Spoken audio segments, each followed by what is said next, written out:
Bagaimana menurut Bapak tentang peranan Komnas menyongsong tahun 2009? Ya, tadi di dalam tayangan tadi sebetulnya sudah dijelaskan. Namun barangkali sebagai penutup dari siaran ini saya ingin menggarisbawahi apa yang oleh Saudara Islam Alwini jelaskan maupun Saudara Adam sebagai salah satu ketua dari Komnas. Bahwa Komnas di sini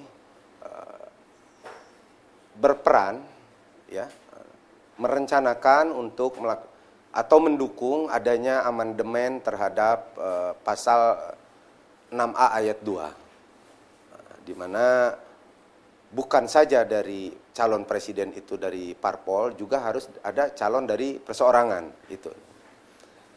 Nah, ini satu upaya yang kalau bisa kita nilai, ini bisa berhasil upaya ini dan bisa tidak berhasil. Kalau berhasil tentu tidak ada masalah, ya.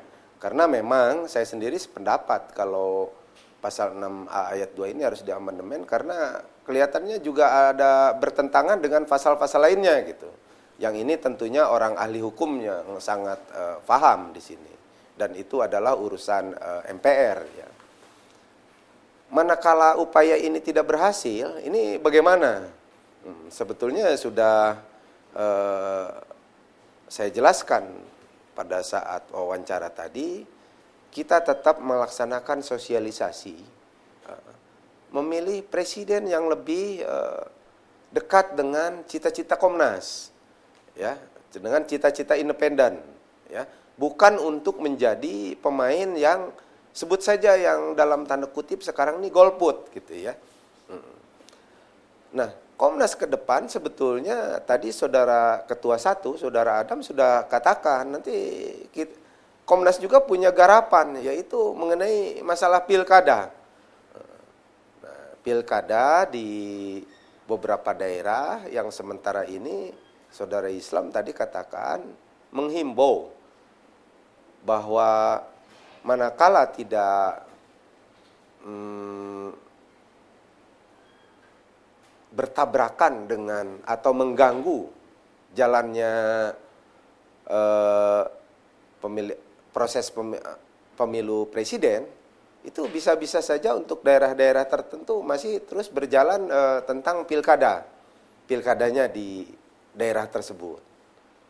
Apalagi mungkin pilkada itu di luar Jawa misalnya. Itu.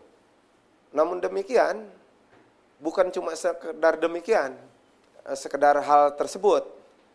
Nanti juga Komnas akan terus menggalang masyarakat di dalam pelaksanaan pilkada-pilkada untuk setelah tahun 2009.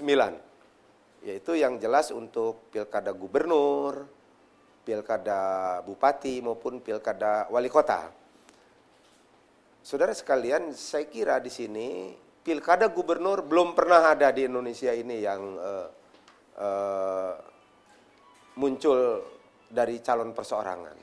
Saya yakin setelah ini sudah tidak ada masalah dari segi undang-undang. Jadi itu sudah bisa. Misalnya untuk ke depan, misalnya beberapa gubernur, sebagai contoh Gubernur Sulawesi Utara, itu ada mungkin saja ada calon dari independen dan lain sebagainya.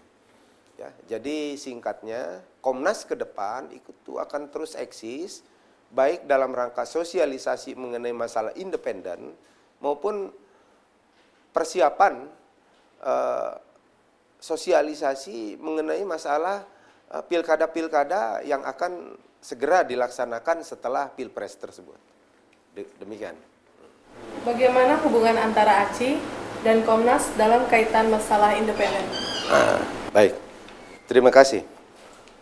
ACI sudah saya jelaskan mungkin pada paparan yang lalu bahwa ACI itu dasarnya itu independen. Ya. Kemudian strategi ACI di daerah yang sekarang ini itu harus bermitra dengan pemerintah. Apa itu pemerintah Dati 1 maupun pemerintah Dati 2. ya, apakah dengan gubernur maupun dengan wali kota dan bupati. Dia harus bermitra, mereka harus bermitra dimanapun, tanpa melihat clear kepemimpinan yang ada, apakah itu pemerintahan yang diusung parpol mana, pokoknya ACI itu harus satu lembaga yang independen, yang bermitra dalam rangka pelaksanaan pembangunan di wilayah tersebut. Kemudian ACI juga karena dasarnya independen dikaitkan dengan pengalaman saya pada saat mencalonkan Gubernur Jawa Barat, sebagaimana juga dijelaskan pada tayangan yang lalu, kita independen itu bukan, yang jelas bukan politik praktis independen itu. Independen itu adalah wadah atau sikap masyarakat yang tidak tergantung dengan politik, itu yang jelas.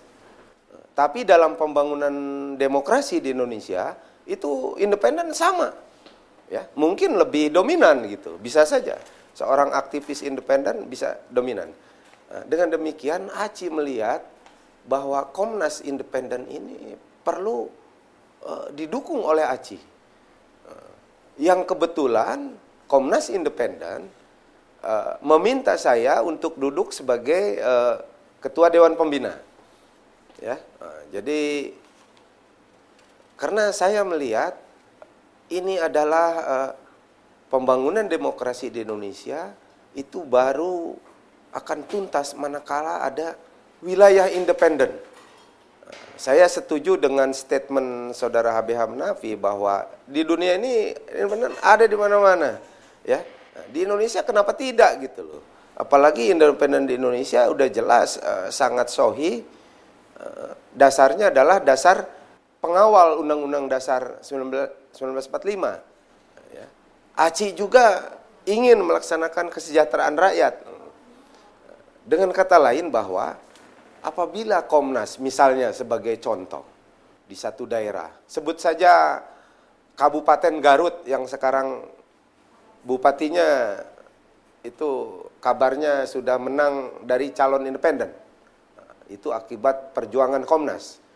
Maka di situ ACI itu akan melaksanakan kemitraan secara lebih sempurna lagi di dalam bagaimana sang bupati melaksanakan program-programnya di bidang yang menyangkut kepentingan rakyat gitu. Jadi ACI akan bermitra dengan pemerintah karena bisa kita lihat itu personil kabupaten itu ada berapa sih gitu. Tapi personil ACI itu bisa, aktivis ACI itu bisa banyak sekali di daerah tersebut. Jadi mereka bisa saja pemerintah yang sebagai contoh di negara maju, ACI, LSM saya sebut saja di negara maju yang merencanakan, yang melaksanakan, pemerintah yang membiayai dan mengawasi gitu. Ini barangkali di kita masih awam ya.